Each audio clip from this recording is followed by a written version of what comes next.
Welcome to Moments with Marianne. I'm so delighted we're going to be spending this time here today. We have an amazing show coming right up. Our first guest is maryann-ridini-spencer. She's an award-winning screenwriter and producer, author, food and lifestyle journalist, and TV host of Simply Delicious Living.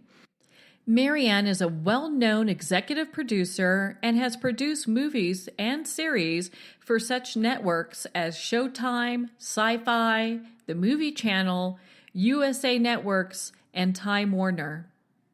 So Marianne's here today to talk to us about her new book, Lady in the Window. So welcome to the show, Marianne. Great to be here. I am so excited that you're here. My goodness, you're probably one of the most creative people I think I've ever met. Oh, thank you. Well, and so for our listeners that are new to you and your story and all the amazing things that you've done, you've been in the background in many things. Why don't you share for us a little bit about your background and kind of what's brought you to this point? Sure. I was a communications major at Hofstra University on Long Island, New York, and I always knew I wanted to make movies. And after I graduated college, for a brief moment, I worked in Manhattan, and I think I just had to get up the nerve to move to California. And I had one friend that lived in California, and I called up and I said, can I please come out and just try to get a job and see if I could make it a go out there. And I set up some interviews. When I got to LA, I quickly got a job working in TV production, just as a freelance person. And one thing led to another, and I ended up taking a writing test for CNN, and it was in the early days of cable news network. And I passed. I was the only woman on staff. And oh my gosh. It was funny. I mean, it just shows you how times have changed, because I think they said, we really need a woman on staff. We need a woman's point of view. And I was very happy to be that point of view. Let me tell you. I bet. I mean, but I produced and wrote one of the entertainment shows that for several years I did that. Well, and this show actually, from what I understand, was kind of like what we're sitting here and doing today. It was an interview show where you had a show you were taping every day, pretty much. Every day. We would go out in the field and film segments with celebrities or events. And even in the early evening, all day long, we would go out and film and come back and edit. And then from 10 to 11 every night, we did a live telecast from Sunset and Vine. That's where the studios were. And we would roll in those tape segments. And we got done. By the time we finished, it was midnight. And then, we had to start all over the next day. It's a pretty tough schedule when you're in, film and movie and production, such as yourself. And I know at one point you're like, you know what, you had enough information under your belt. You've been doing it for a while and you started to produce your own projects. What inspired you to make that leap? Well, I think that I always knew I wanted to. I really didn't understand at the beginning what a producer did. I thought you worked for a company, just like I worked for CNN and I was producer writer. And then I started doing magazine writing, newspaper writing. And the more I got involved with production, I saw how you really had to put together and package your own projects, which means you had to find the project or write the project if you were a writer producer. And then you would have to go search for the financing. And unless you were, at a company like Paramount where you had a first look deal or a picture deal, but you had to get to that point where someone gave you that offer. So you had to work as an independent.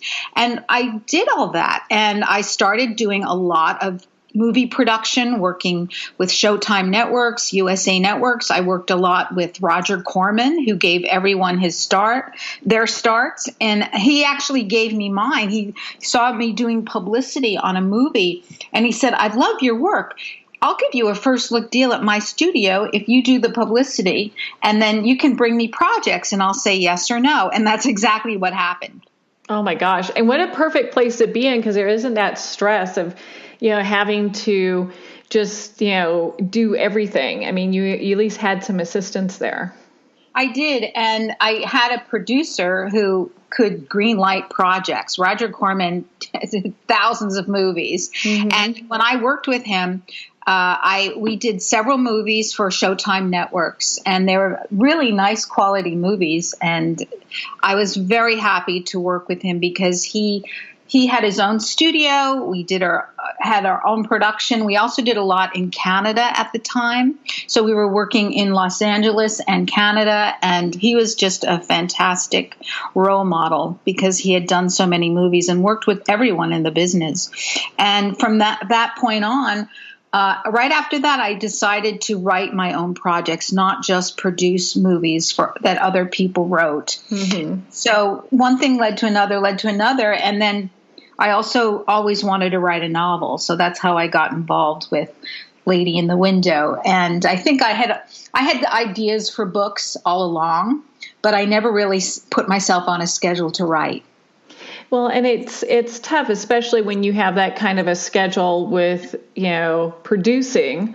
Right. It's like when you barely have time to eat and sleep and get back up the next day and do it all over again, Absolutely. I mean, now, in addition to writing novels and writing screenplays, I've produced a number of movies, as I mentioned, for TV that I've also written now. I have an ongoing show, Simply Delicious Living, that airs PBS in Southern California, and I also do environmental news reporting in Ventura County. So I'm really busy, and I did have to make a concerted effort. I took out my calendar and I said, look, these are the hours in the day. You have to figure out at least an hour or two a day so you could write your book. And what I came up with was 20 pages a week. That's how I said, if I can get that done in a day or two, if I could do it on the weekend, whatever it takes, but I just have to do 20 pages a week, because otherwise, if I don't put myself on a schedule, I'll keep putting it off. Yeah. And I think a lot of times and this is just kind of a little off topic, not really, but a lot of times when someone's writing a book, or if it's a new writer, not that that's the case with you, that, writing a book can seem like a daunting task if they don't take it in little bites, because it's like, oh my gosh, I got to do this whole book. How am I going to do it? And you do. And I also believe in outlines. I know some writers will sit down to the blank canvas, or I need an outline before I really start to dig into the novel, because that too, it's overwhelming, and I don't like to go back and forth to edit. I really want to know where I'm going, and then there's so much that happens in between. With some kind of a structure, I think you can even be more creative. Mm-hmm. Well, and with your background, I can see why you would develop an outline and then kind of follow that in creating your book, because it just makes sense with the background that you have. Yes, and I think that for me, when I realized, because I also, when I sit down to write screenplays, whether it's an original screenplay or I do a novel adaptation, you do need an outline. You have to really understand the story, because you have to understand the characters, what's motivating them, because that will impact the dialogue. If it's a mystery, you have to plant those clues. And how do you know where to plant them? I don't want to be going back and forth a million times over that. I keep saying that because I really don't like editing all that much. I get that. I like plotting it out and getting it out. Well, I'm run by the fun factor. I do, and not all the times. I mean, we can't always do what's fun, but I totally understand, because for me personally, like if I'm working on something, I determine it's like, are these things I enjoy doing or not enjoy doing? And then, we have a third party that takes care of them. So absolutely. Well, I think you need to, when you're sitting down and you're writing something, you have to enjoy it. You really have to be enjoying it because it will come out in the work. Yeah, it really does show, in all the work that you're doing. Now, what was some of the main inspiration that led you to write Lady in the Window? Well, I had an idea come to me. Again, it goes back to always wanting to write a novel and telling my friends, yes, I'm going to write that novel someday. And then I thought, well, I've done all kinds of writing, magazine, newspapers, TV, film. I really want to do that because I know I would love it if I actually sat down and did it. And an idea came to me in 2013. I don't know where it came from, but I was out on Long Island, New York, and in a beautiful little town called Cutchogue, where my parents lived at the time. And I said, this is a great little town. I had an idea that I wanted a spirit helping a living person on earth. And that was just the idea. And I thought, okay. So I started to plot it out, and it was very different than Lady in the Window. And I actually started to write a few chapters, and I put it away. And then in 2000, maybe 6 months later, 2014, the summer of 2014, my family and I took a vacation to Kauai. We go to the islands all the time. We have a place on the Big Island, but I had never been to Kauai. Oh my gosh, I fell in love. It was beautiful. And we were in Princeville, and going into Honolulu and doing some exploring while my husband and son were surfing, I thought, this place is magical because it felt like I was in another century. It was so untouched. And there was a point where you go from Princeville to Honolulu and there's no buildings. It's just miles and miles of beautiful, lush greenery and then the ocean on your right. And I thought, this feels otherworldly to me. And I just felt I had to place my novel, the main part of my novel, here. And I also loved the Aloha spirit. I loved Hawaii. I loved the people. And they also, many cultures, many religions believe in the afterlife and spirits and that our loved ones live on. And I totally believe it. And in Hawaii, they kind of live between both worlds. And I thought, this is perfect. So that's really what happened. And then in the end of 2014, while I was writing the book, my mom passed. Oh. And yes, and I knew I had to incorporate some of those feelings and those things in the book for a loved one that passes in the book.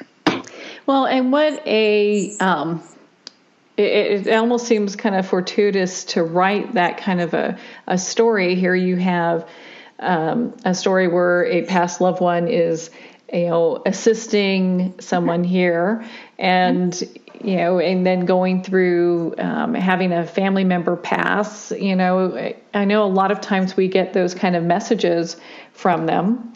I've gotten that myself when my father passed. Yes, it is something for those who haven't experienced a loved one passing or a mother or father, it is a life-altering, life-changing. And there were so many incredible mystical things, I have to say, that happened while I was writing this book. And I was incorporating some of them into the novel. And one story I have to share because as I was writing the book, my parents had moved to a different place and for 2 years before my mother passed, but I had just received a box of things that my brother gave me from our childhood.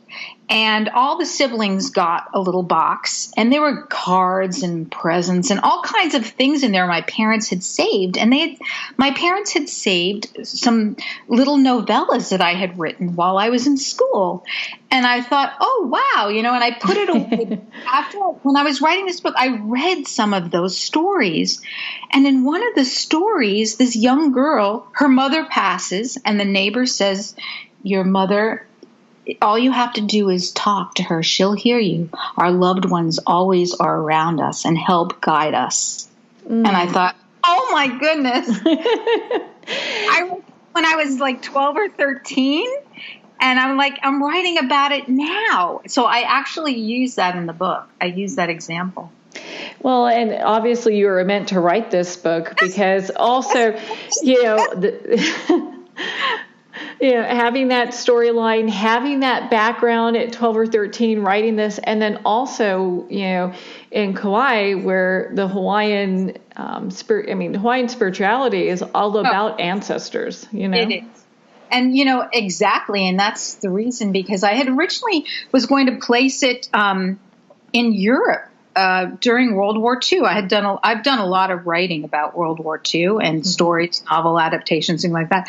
And I thought, but when I went to Kauai, I just felt, no, it needs to be here.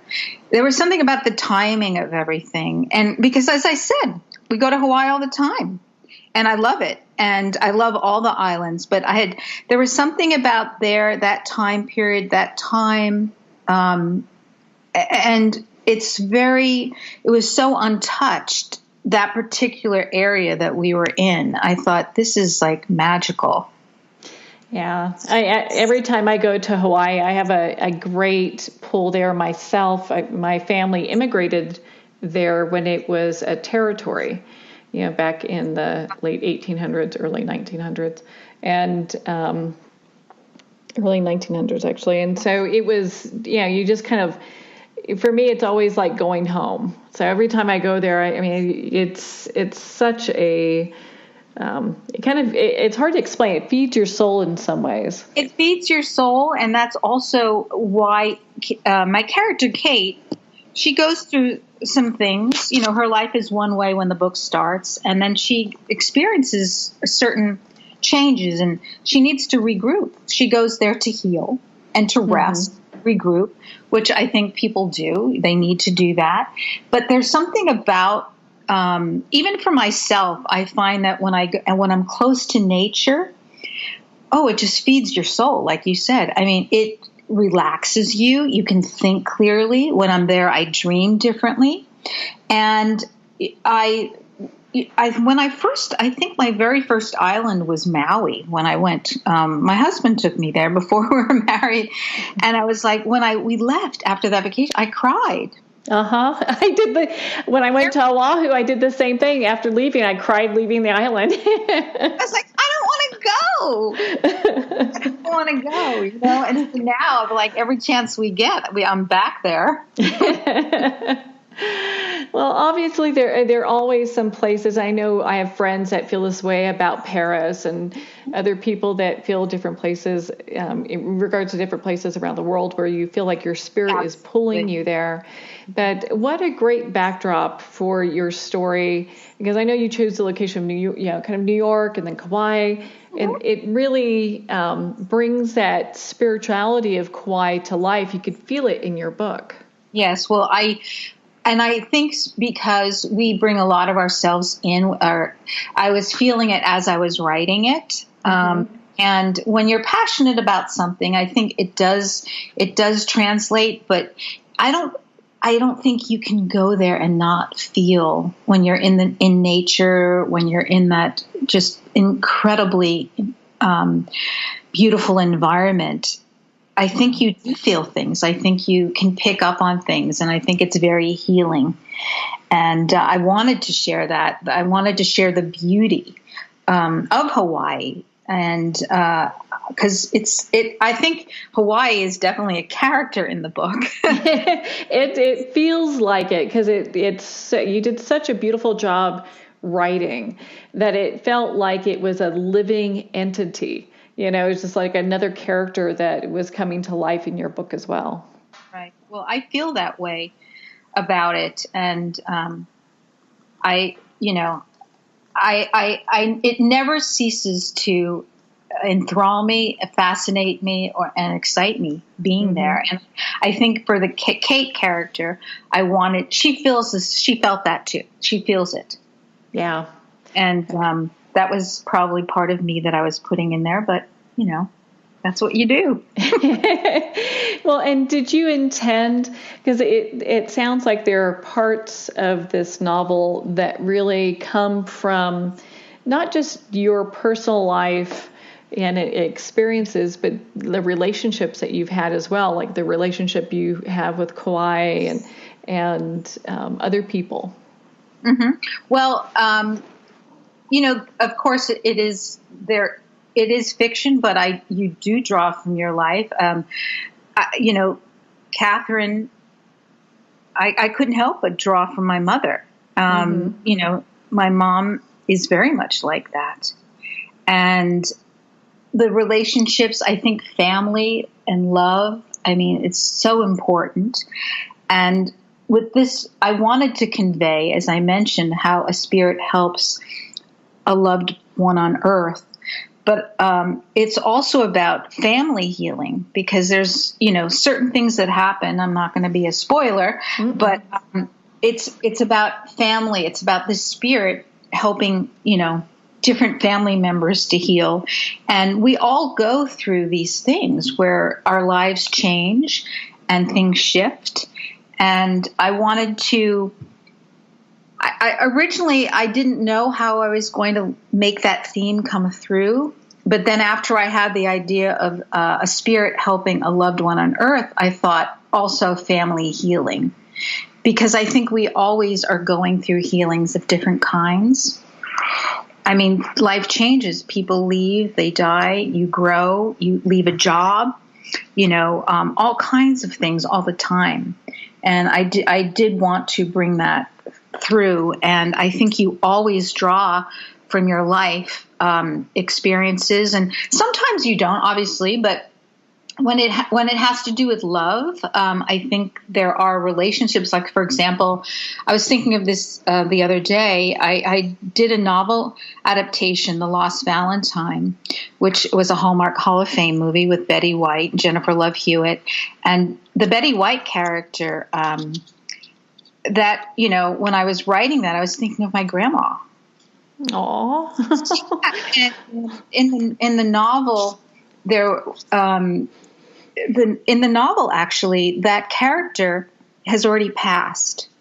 And the novel is told in some letters and some thoughts and things like that. And for the movie, I decided that she needed to be living, and also create more of a character for the grandson. So that relationship, when I was doing some writing, that was a lot of me and my grandma.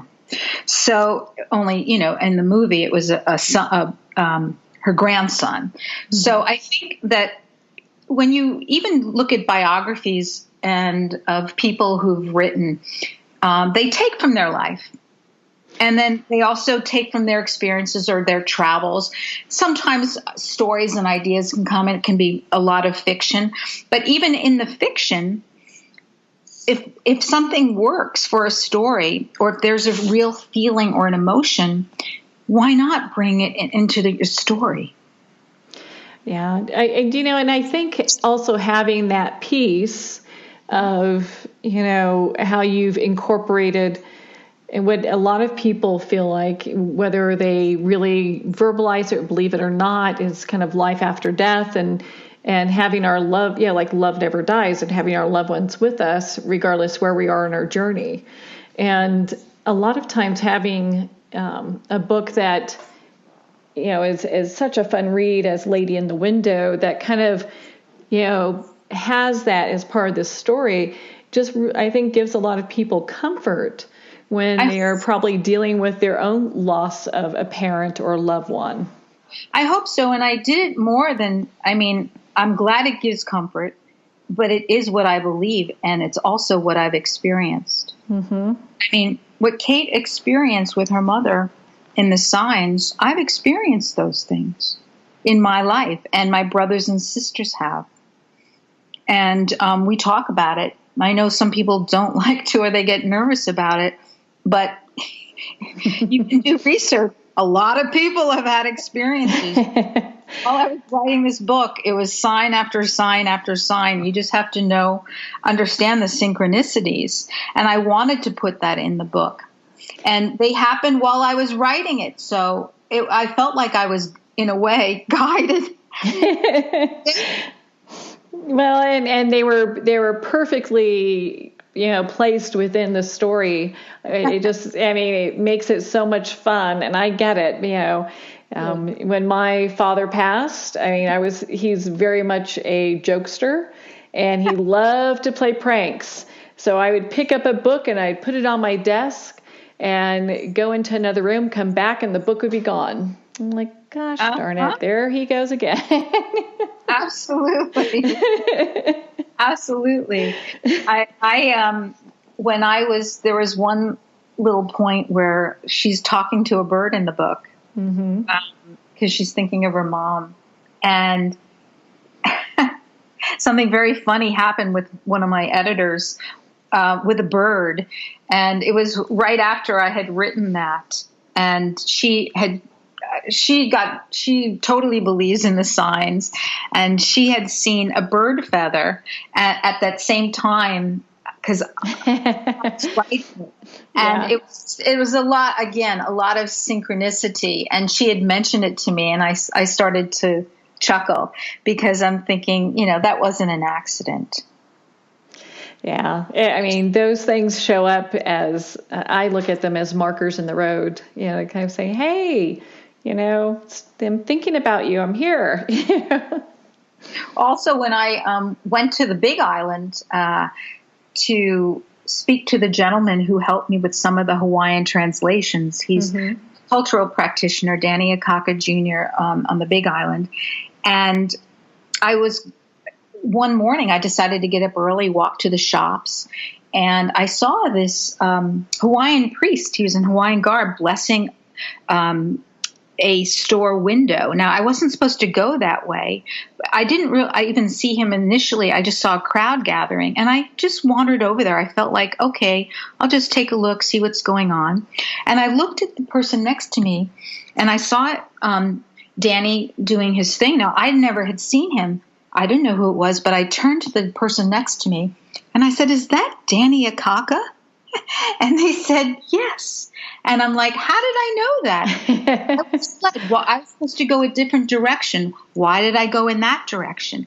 Then I see what's happening. And I got to meet him. And I was going to speak with him later during that trip. But there was something about it that was so mystical, the way it happened. And it was, to me, that was a sign. Oh, it is. You can't, because there's so many synchronicities. You look at this and go, okay, what's up? And you have to pay attention to the signs that you get. Right. Because you can ignore them. And people do all the time. But I think that if you are, especially when you go through something that is emotional, the death of a loved one, you become more open, I think, if you allow yourself to, when you're grieving or when you're thinking, and just it makes you stop and just think about things more, and it's almost like you're in a heightened state of awareness because your world has been rocked. And so for a time, you are looking at everything. You are examining things. You are thinking. You are trying to heal. And if you allow yourself, certain things then do come in, and you realize that there is comfort, in prayer, and that we are surrounded by loved ones. And you learn what I did. I also started reading. I read a lot of other books, and I started to find out what certain signs were that I was experiencing. I'm like, what does this mean? What does this mean? Oh, okay. I went through that, So I was getting even though I knew some of these things, it gave me great comfort myself. I can see where that would, and I have to say, I really enjoyed reading your book. I thought it was fabulously written, and I know, everyone that picks it up is just going to love it. What are some of and I think I have time for another question here real quick. We could talk all day. My goodness.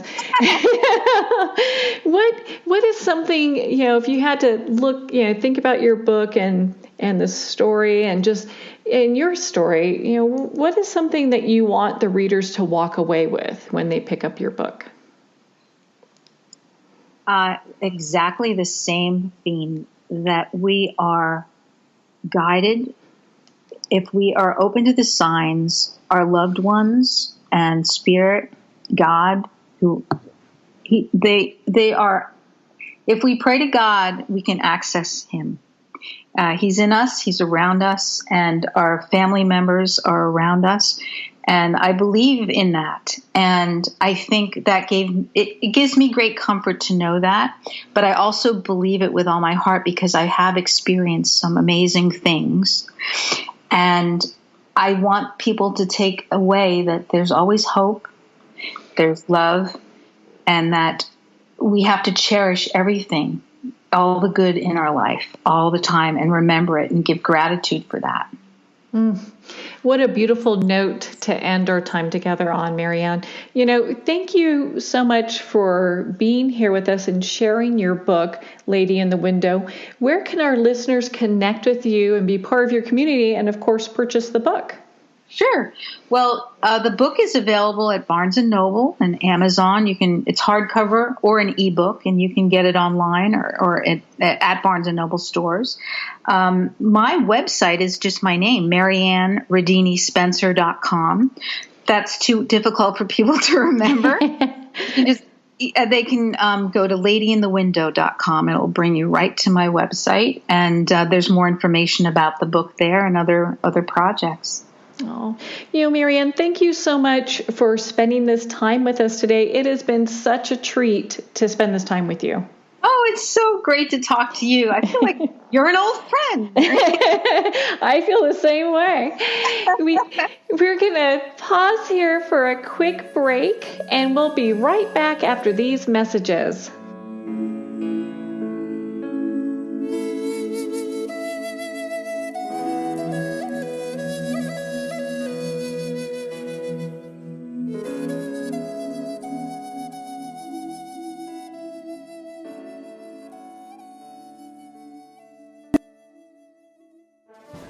Internationally recognized and award-winning author Judy Goodman works and teaches outside the box of limited thinking. Working with people from every walk of life, her goal is to empower you to be the best you can be, no matter what the challenge is. Born with the gift of seeing beyond our normal vision, she has an extraordinary gift of working with every challenge. Teaching beyond conventional wisdom, her work is described as life-changing. Visit judygoodman.com. That's judygoodman.com.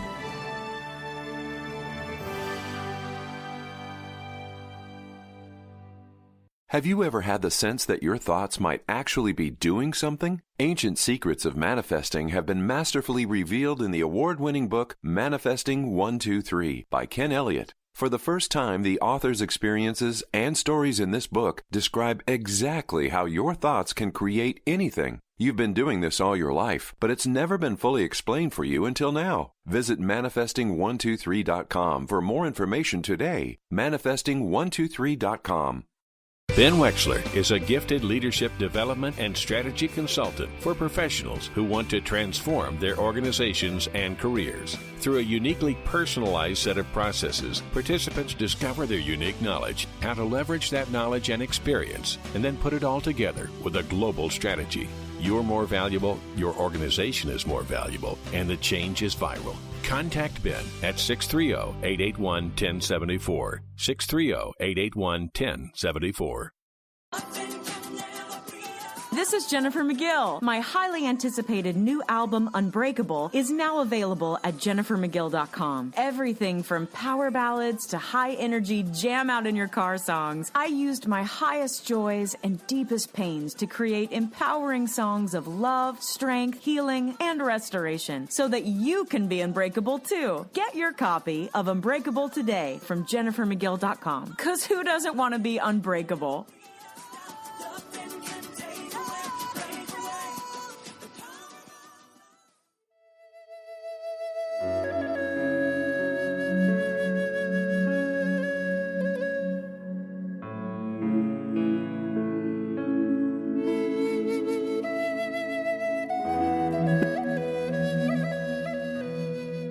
Welcome back to Moments with Marianne. I am so delighted to be introducing our next guest, Elana Zaiman, and she's here today to talk to us about her new book, The Forever Letter, Writing What We Believe for Those We Love. Now, Elana is the first woman rabbi from her family spanning 6 generations of rabbis.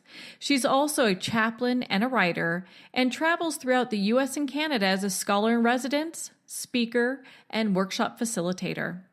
Her writings have been published in the Gettysburg Review, The Sun, Post Road, and many other venues. So let's welcome to the show, Elana. Thank you, Marianne. I'm so happy to be with you today. Well, thank you. And it's such a joy to have you here. I'm so excited we're going to be talking about your new book today, The Forever Letter. Yes, very exciting. Well, and so I guess a good thing is to start at the beginning. And so how did you develop this idea for writing the Forever Letter? And for our listeners that maybe haven't picked up your book yet and are new to you, what are those? So a Forever Letter is a letter that we write to the people who we care about, who we love. And it's a letter that we write with the intention that we want the person to kind of hold on to it forever. Now, whether they do or whether there are people who like to, not hold on to things forever, the idea is that it's the message that we write should be held in their heart. And that is how the intention with which we write. Of course, we can never know what someone will do with it, but that is the initial intention. That's the magnitude of it. And it's really about writing from your authentic self to another authentic self. And the idea is to pass on or to share is a better word, to share your values, your wisdom, your love, your forgiveness, and your appreciation and your blessings with the person you're writing to. And that's the idea behind the Forever Letter. It was inspired by the ancient Jewish tradition from medieval times of the ethical will that you'll hear people often talking about.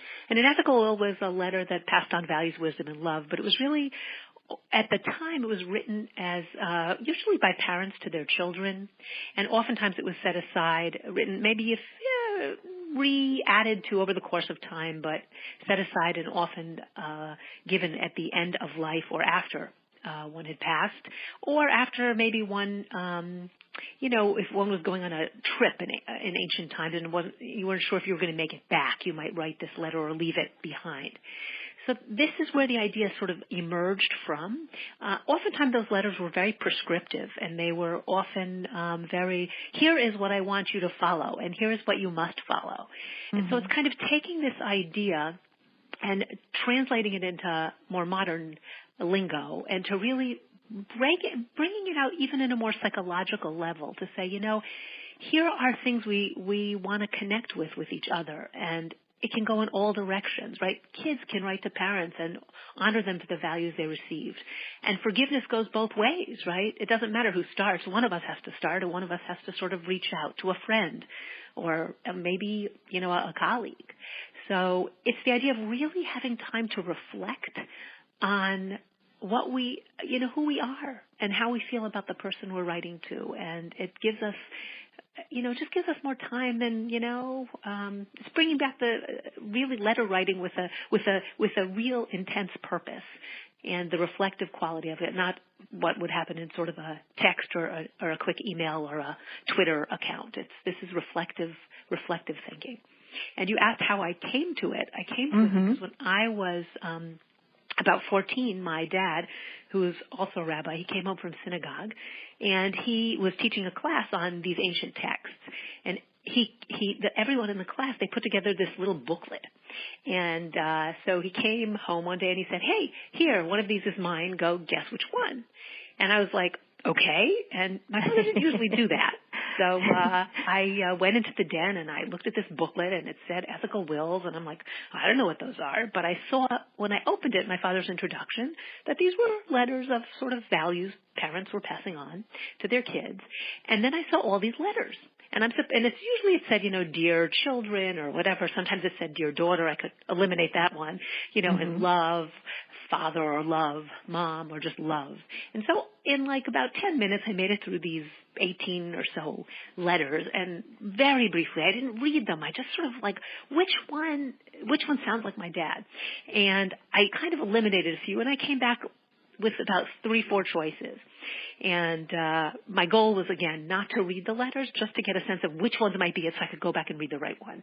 Mm-hmm. And my father confirmed one of my choices, and I went back to the den and I read it. And I remember thinking, oh, my God, wow. And I just cried. And I cried because this was my dad. This was my father on the page.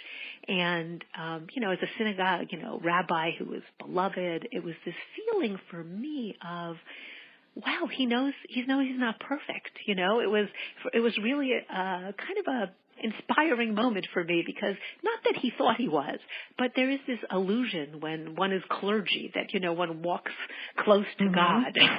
And, and I certainly, had that vision of as a child of this was who he was. Everywhere I went, your father's this, your father's that, your father, and I'm like, oh my gosh, he's perfect.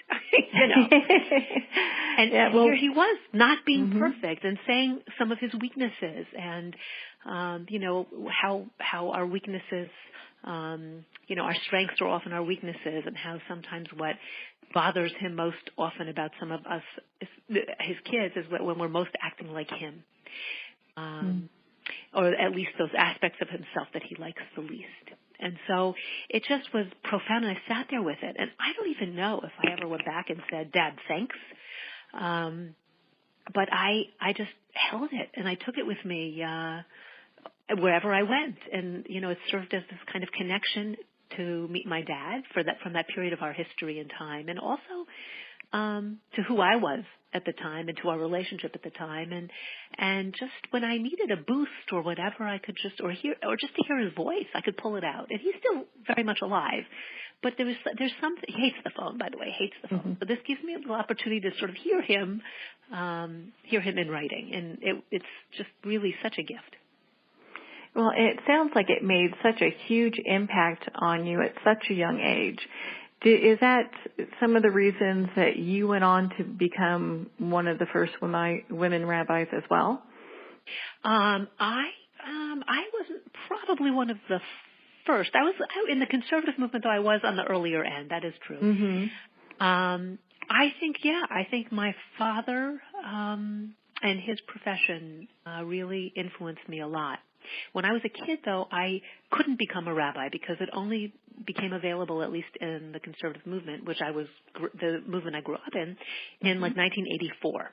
And so I was a kid, and it wasn't something I thought about or imagined for myself completely. But no doubt that it was important to me, and I loved the idea that here is a job that you can do, that you bring meaning into people's lives, or you can help them find meaning, and you can help yourself find deeper meaning. And I'm like, wow, that to me was like the coolest thing in the world. And I did like model him, I did when I was a kid. I had when I didn't go to synagogue, we often, we went, and then we were given like a day or so that we didn't have to go, but I liked going, and I loved the singing. And I remember the days I didn't go, oftentimes I would set my stuffed animals in a round circle on the floor. And I would put prayer books in front of their heads, and I sometimes would put yarmulkes on their heads, and I would lead the service, the stuffed animal service. And then I was a clergy person. Ages, it was very funny. So he was a real model for me, and it was really, it was a real thing for me to want to, as a to have a model as a girl, and I still couldn't fall into that role yet as a girl at that time. Mm-hmm. So it was really interesting. I knew, I wasn't sure if I wanted to have a family, which I do now, thankfully, and I'm grateful, but I knew I wanted to do something in the larger world, and that it wasn't enough for me just to be at home. And so having both my mom, who also did some work outside of the house, and my dad as models for that made it feel like something could be doable. And at that point in time, it was probably like being a psychologist that was open still to girls at the time. And that would have somehow enabled me to sort of do that idea of, creating meaning and doing something more along the lines of helping people at the same time. I think you're doing a phenomenal job with all of that. And what a great story, having your father give you his forever letter and just how this book had its, initial beginning, I just think is fabulous. Yeah, I never would have thought. I mean, when I came back to it years later, I came to it by, I think I started speaking about it I was at Park Avenue Synagogue for a while as a rabbi there, and one Rosh Hashanah or Yom Kippur I spoke about it, and then I did some teaching on it, and then ultimately went back there as after I had left and moved to Seattle, they invited me back again, and they said, come do that. I said, well, I did it already. They said, no, come. And so I went into depth more of looking at it and went back. And then after that, I just got a lot of feedback on, this is such important work, connecting people, and, you really should take this on the road. And it took me a while to get my act together. And it's so funny if you're a rabbi at a synagogue, that's what you do. You don't think of selling yourself, this is what you do. So to do that selling piece was just like, oh, no, I can't have my own website. Oh, no, I can't. It was just overcoming a lot of stuff there. Ultimately, I think a lot of people feel that way when they have a message, and the message is so important that when attention's drawn to them, they're like, oh, no, I really don't want to do that. I'm uncomfortable. Here's the book, or here's the nonprofit, or whatever the case may be. Right. Like, reach me through this organization so I can do what I need to do, but no, I can't. It's an interesting thing. It's all been an incredible growing experience. Well, I'm learning a lot. Aren't we all? So let's say someone picks up your book, and they're thinking, gosh, I want to do this. What would be some of the reasons they would consider writing forever letters? Any reason is a reason to write. And any age of one is a reason to write. It's maybe someone who's retiring is really, thinking about what is it that person wants to say to their family or to their grandchildren. And so there's a time for reflection as they're moving on to this next phase in their life of what will they do, what organizations will they volunteer at, and that kind of thing, and where are their values, where do they really lie? Or maybe it's a young mother who is sitting in a workshop, perhaps, or just opens the book, and there she is pregnant, and in a few months will be delivering her child. And it's like, what do I most want for this being? And who do I want to be as a mom? And sort of articulating that. And the interesting thing is depending on when you write it, right? Clearly you would write differently to someone you had never met who's inside your womb, or perhaps a baby you're about to adopt, than you would if you have a relationship already with a being who's already living in the world and you've had a chance to kind of get to know each other. But each letter sort of you write along the way. It's a beginning. Another possibility is, you're having there's an issue with someone in your family or a friend, and it's not really clear anymore who needs to forgive whom, but it's holding you down. This grief is holding you down. And it's time to reach out. And sometimes it's harder to do with a phone call, and to open that door. A letter might be just the thing to sort of begin that reconnection. Where there had not been as much connection as before. And then there's also the possibility of, you can certainly write to a close friend, or to a colleague at work if there's been issues, or just to honor someone.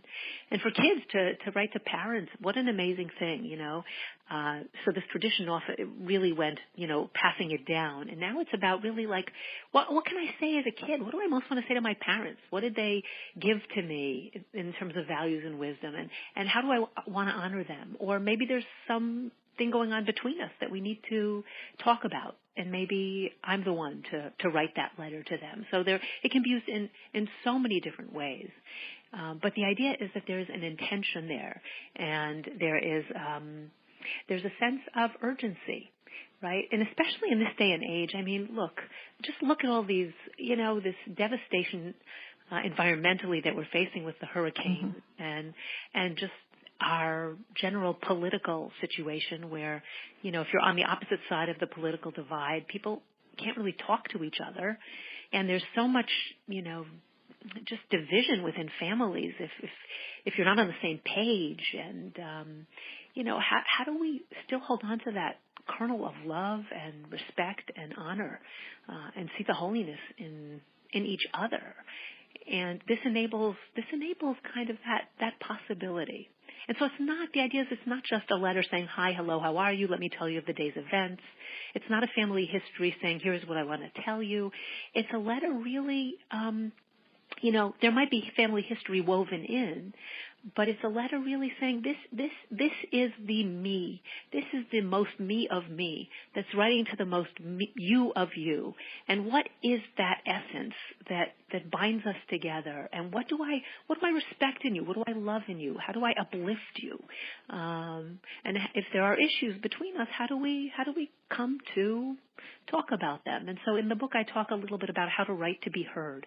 And that's about, you know, showing up a little more vulnerably than maybe we would like. And maybe it's about also sharing common ground, common experiences, to have the other person understand that, you know, we're not coming from a place of judgment. I mean, if we are, then probably we won't be heard. But if we come from a place of love and vulnerability, where we see ourselves that we, you know, as we too have issues, as we too are not perfect, then, you know, the chance of someone hearing us are greater. And so the idea is also, it's not just about what the letter is, but about how do we tend to the writing and the thinking about and the living through these issues sort of in our minds, you know, in a way that, hey, if we were receiving such a letter, we would be open to really hearing the message.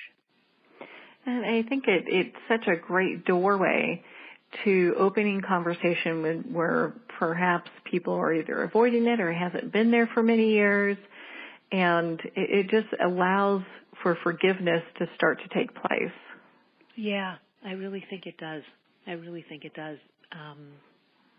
It's a wonderful way to sort of begin, especially if it's been for a while, because what it does is it gives you the opportunity to sort of digest the words that you're, and you can do it at your own time, and you don't have to have an immediate response, and you can kind of think about it for a while and see, does this, you know, how does this sit, and how would I respond, and what would I say, and it gives time for that. There's a great story that happened in a workshop once. A man who he said that he was probably in his 60s or 70s at the time, and he basically said, you know, I had this experience. My dad wrote me a letter, and he was, I guess, his dad was in his probably 70s, 72 or so when he wrote the letter. And the man was telling the story when he was probably close to what his dad's age had been when he first got that letter. And they had a not great relationship, you know.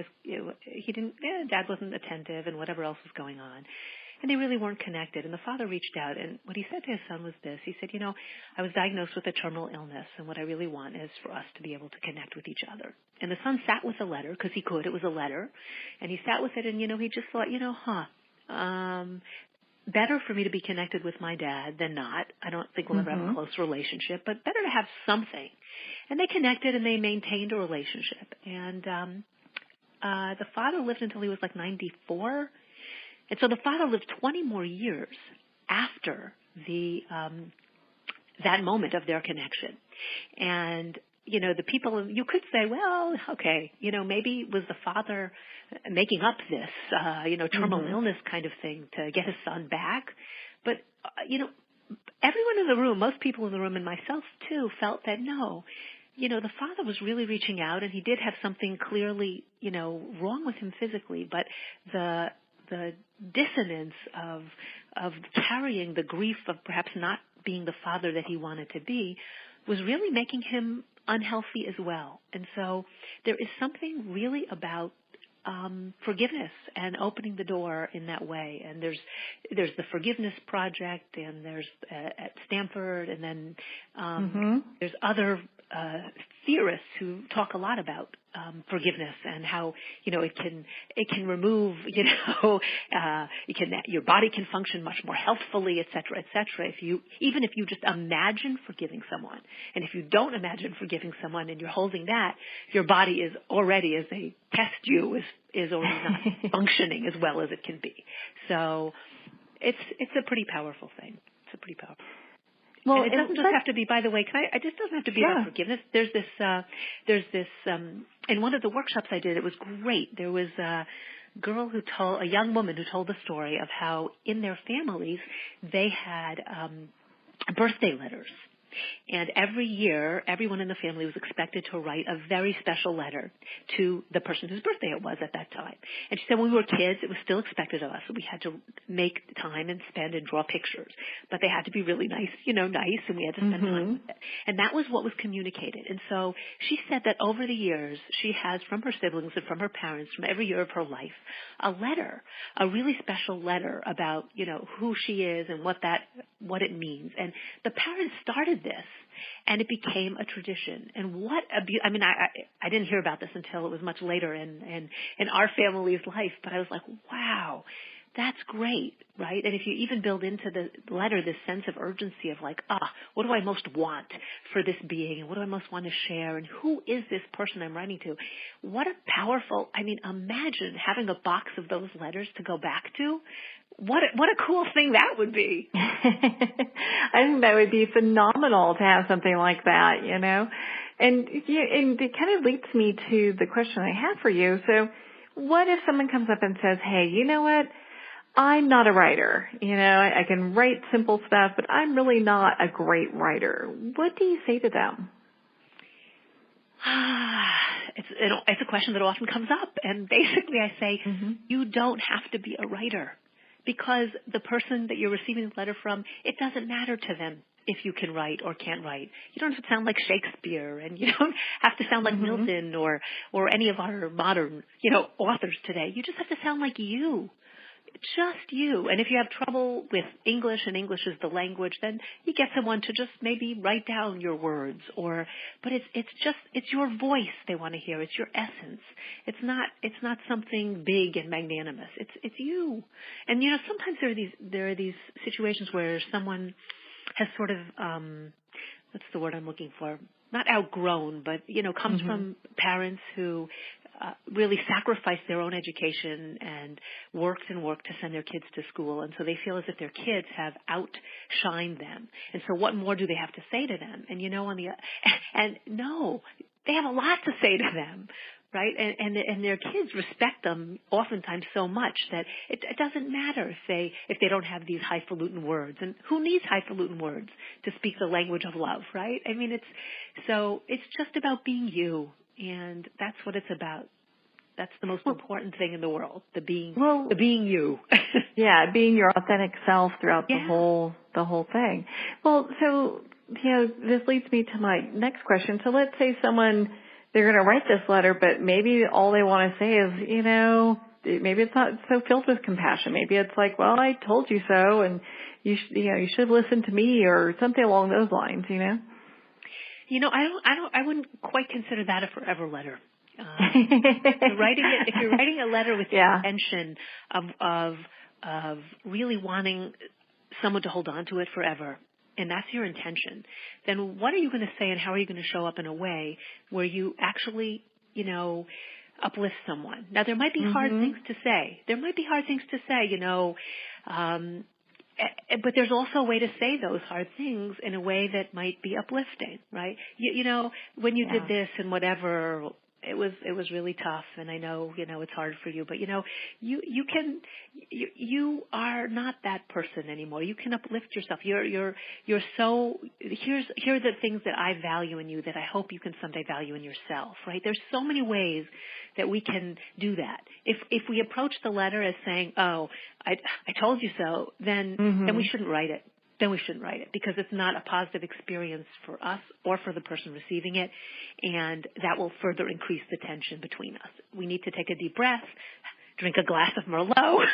I don't know. It's not the time. It's not the time. Yeah. There are some people, though, that it's hard to write to. If there's someone who's really in a difficult psychological place, or that's where they live most of their life, in this hard place, then perhaps, we think twice before we write to someone, unsure of how they're going to hear or read the words that we deliver. But I think it's with positive intent that we write, and not, and I told you so, and not here's who you have to be, and not, that kind of thing. No, not a commandment, but love.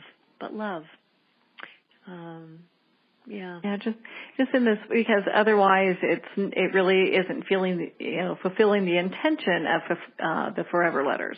Yeah. I mean, it's not just a letter saying, hey, you screwed up, or hey, you blew it, or hey, I told you so. That's not a beautiful letter.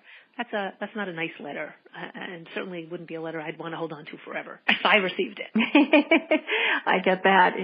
Definitely not something like that. Thinking something like maybe bride would give it to her bridesmaids or something along that lines. Where absolutely, it's just letting people know how much you care and how much you appreciate them. Absolutely. And it's not, and again, there's something even more, there's something depthful about it. It's like, gosh, this day wouldn't have been the same without you. And here's how I hold you in my life. And the idea is, as the writer, it's encouraging you to go a little deeper than you might otherwise do. And to say, really, what is that authentic self in each of you that you're drawn to, right? You can write, often when I marry people, I will have them write letters to each other before they get married, and my intention with that is also that it's they see where they're at and what they love about one another. And again, throughout life, these letters all shift and change. But how do we honor the other? And we can honor them in words, and we can honor them in so many ways, and verbally. And what an amazing thing to honor them with a letter that, when they're feeling a little low, that they might be able to pull out and say, no, you know what? I am appreciated. I am loved. And wow, I forgot this about myself. And that person saw it in me. That is really a gift. Really a gift. Mm-hmm. Now, what are some techniques that you can share with our listeners today that would kind of increase their chances of having their letter being heard? So the idea of approaching from a place of vulnerability, right? And that I spoke to, and sharing personal experiences is another one. Those are two of the big ones that I really hold to, and they're not, on the opposite end, there's sort of things like not commanding with the pen, right? That you can be heard better if you're not in a commanding tone approaching this, but you're approaching it again out of a sense of caring for the connection that the two of you share. But being honest and being vulnerable about who you are is, I think, key to the whole process, and sharing similar experiences that you might have had at an earlier point in your life. That if you're writing from a later age and to a younger person, they might think, why do I need to listen? But if you say, here's some of your experience, and this is what you went through, and it might somehow mimic or model some of the experiences that they're themselves going through, then maybe there's more of a listening ear, right? Don't do this because it's very different than, when I was your age, I had an experience that was this is this experience, and I share it with you because, you might find yourself in this similar place, and here's what I learned. And maybe it's not what you are going to learn, but I just feel like I want to share that with you because you mean so much to me, something like that. You can hear already, like, I'm much more ready to listen to that letter than to the prior one, right? Yeah. To the one going, well, you should have listened, or whatever the case is. Exactly. Now, or commanding in tone, or that. Yeah, because who wants to listen to that? I mean, we all make mistakes, and it's not that we want someone to continuously point those out, or if there's opportunity for like, hey, let's resolve this, and let's do that. Yeah, and sometimes there might be cases where something's not resolvable, or someone doesn't read the letters we mail, or at least within the Jewish tradition, there is a teaching that says that by Maimonides, that basically says you reach out to someone 3 times in an effort to sort of ameliorate, or to help, or to apologize, and if after that time the person isn't willing to hear, then you figure out how you sort of move forward, and maybe you try other things along the way, but at some point, we all have to pedal forward, and we also have to, in this whole process, figure out how to forgive ourselves, because there's a lot of self-forgiveness that has to happen too, and sometimes we might impute to others things that we need to really look into our souls and say, well, this might be us too.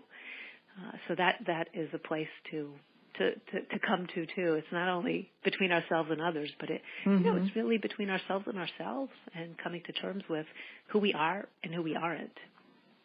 I remember when I sat down to write a forever letter to my son, I was thinking about, oh my gosh, okay, what if this is the last letter he'll get from me, because who knows what's going to happen tomorrow? We never know what's going to happen to anyone.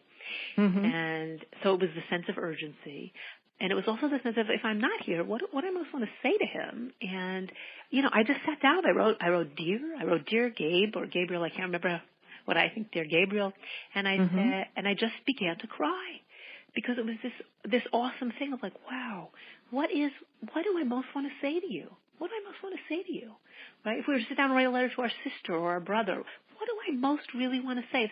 If this is the last letter I'm writing, and hopefully it isn't, but if you think about that in the background, then the urgency of what you most want to say from one authentic self to the other seems to emerge even more deeply. And that's the space from which to write. That space of love, that space of I'm not perfect, that space of you might not be perfect either, but I'm certainly not perfect, right? And that space of appreciation and caring for the soul of the other. That's from where we write. Now, let's say, and I have this question in regards to, is it better to write an actual physical letter, or is email okay? Very interesting. Here's something that actually happened somewhat recently. You can write a beautiful letter and send it via email. And I have gotten some of those, and some of those are perhaps forever letters. The only thing about it is, then I might not save it, or I might forget where it is over time. And if computers change as they do, can I access it and can I find it again? So that's an issue with that kind of thing. Also, people do a lot of this, might do something online, technology where they're talking and the visual, the pictures with it, which is also great, because that's another piece of sharing. The only problem, again, is the technology. In the future, will I be able to access that? So those are some of the issues. But something happened recently where my husband received a letter from someone who was writing to him and wanted to share with him some stuff, and he decided to mail the letter. He mailed the letter. And my husband's online all the time. He's constantly online. So if he looked at something online, it would be like, oh, let me click on that, read it. Okay, I'm done. But receiving a letter in the mail that you have to actually stop what you're doing online, turn away, open the letter, and focus on it, I think puts the letter in a slightly different position depending on, on what it is. So, for example, if you're writing to someone like who lives in Brazil, and you need to get this letter to them sooner rather than later, and someone might be taking it off the computer and reading it to them and printing it out, that might have the same effect.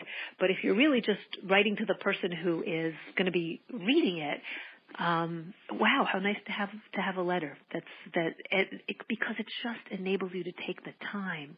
Whereas, if you're in that mode of work, and then you click on to something like this, and then you click off, oh, very nice, but then you go back to something. This gives you pause. This gives you time to pause and take it in a different way. In the way that the writer, if you've spent a lot of time on the letter, it acknowledges all the effort that the writer has put into it in a different kind of way. Mm-hmm.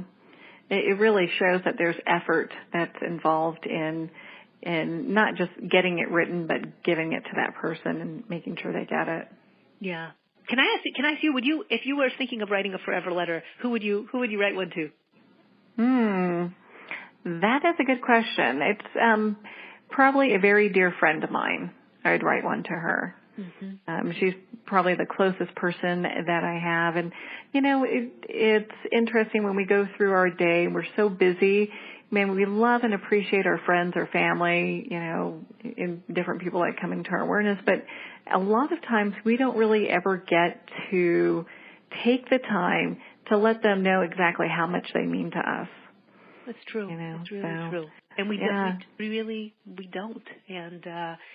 And oftentimes we're so fraught these days. I don't know, what is it about these days? We're always so busy, or over busy, so planned, so overplanned that it's almost as if even the people that you most love, you barely see because each of you is on a different schedule. And so it reminds us. It reminds us to just give us pause, and it gives a gift that's a tangible gift, and it also enables us to maybe even become, through the writing, to become more aware ourselves of, how do we show up on a day-to-day basis, and is this really how we want to be living our lives or not?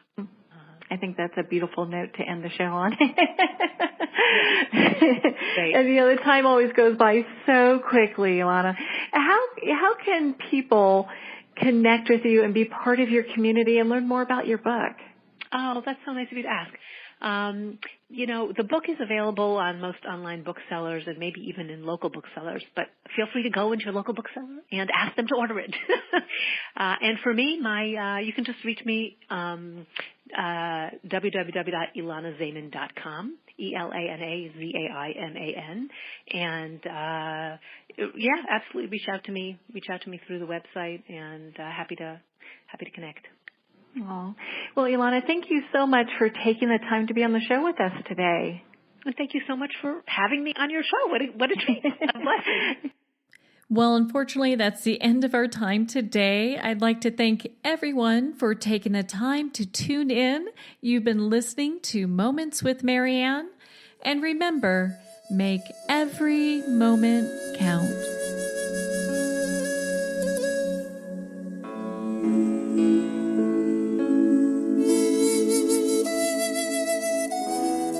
In a single moment, your life can change. Moments with Marianne is a transformative hour that covers an endless array of topics with the best of the best. Her guests are leaders in their fields, ranging from inspirational authors, top industry leaders, and business and spiritual entrepreneurs. Each guest is gifted and a true visionary, a recognized leader in her own work, and while teaching others to develop, refocus, and grow, Marianne will bring the best guest and sometimes a special surprise. Don't miss this. You never know just which moment will change your life forever. Moments with Marianne airs every Thursday, Friday, and Sunday at 8 p.m. Eastern, 6 p.m. Mountain Time. Make sure to tune in and visit momentswithmarianne.com for more information.